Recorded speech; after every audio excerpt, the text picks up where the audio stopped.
U.S. judges pulled from Mexico outskirt as intersections by ladies, kids fall. Reuters by Julia Edwards Ainsley and Christina Cook. Washington or San Francisco. Washington or San Francisco. Two U.S. movement judges as of late sent to the Mexico fringe to handle refuge demands from transient ladies and kids are being reviewed as they have so few cases to listen, as indicated by two individuals acquainted with the issue. The shortage of cases at two Texas offices where the judges are based can be followed to a sharp drop in illicit outskirt intersections by ladies and youngsters since U.S. President Donald Trump took office in January. 8 movement judges were reassigned from their standard courts to confinement focuses at the outskirts starting on March 20 as a component of Trump's official request to check illicit immigration. 6 of the judges have had full dockets, dealing with many cases every week. Be that as it may,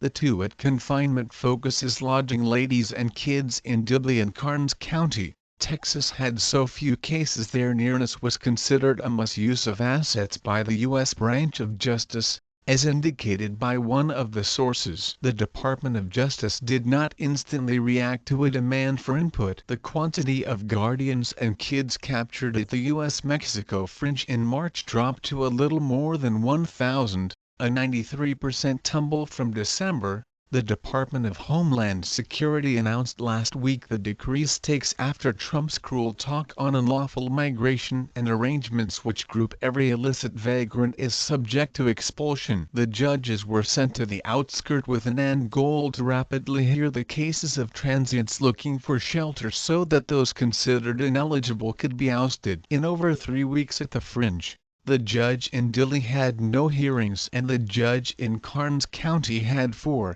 As indicated by a representative for the U.S. Bureau of Justice's Executive Office of Immigration Review. The Insight in Dilley is controlled by CoreCivic Incorporated CXWN while the office in Karnes is controlled by the GEO Group Incorporated GON, both private temporary workers. Populaces at the two focuses have declined definitely since Trump took office January 20. Dilley, which held 1,499 ladies and youngsters on January 14, held just 259 on March 30. Karnes held 546 ladies and youngsters on January 14, however just 87 on March 30, as indicated by a representative for